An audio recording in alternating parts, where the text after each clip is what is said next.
idol, habang yung mga tao ko ay nagtatrabaho doon, ako naman ay magluluto para sa pananghalian naming lahat. So dito ako ngayon sa aking barracks. Alright, yan mga idol. So ang lulutuin ko ngayon ay yung isdang maya-maya.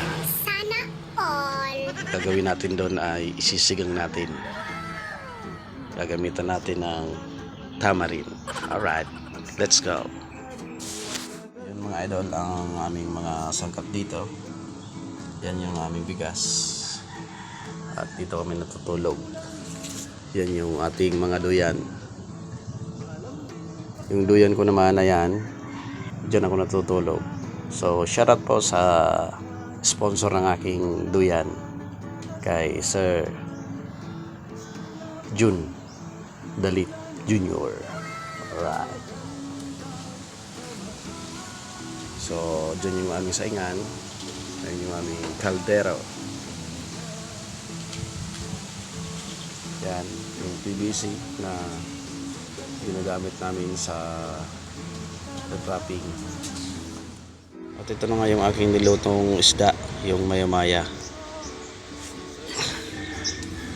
Pinakulo ko muna sa suka, mantika, luya, sibuyas, bawang at paminta. Siyempre yung pampalasa, asin. So yan na siya mga idol. Nilagyan ko na siya ng pangasim, yung tamarin. Masarap to mga idol. Masarap na isda.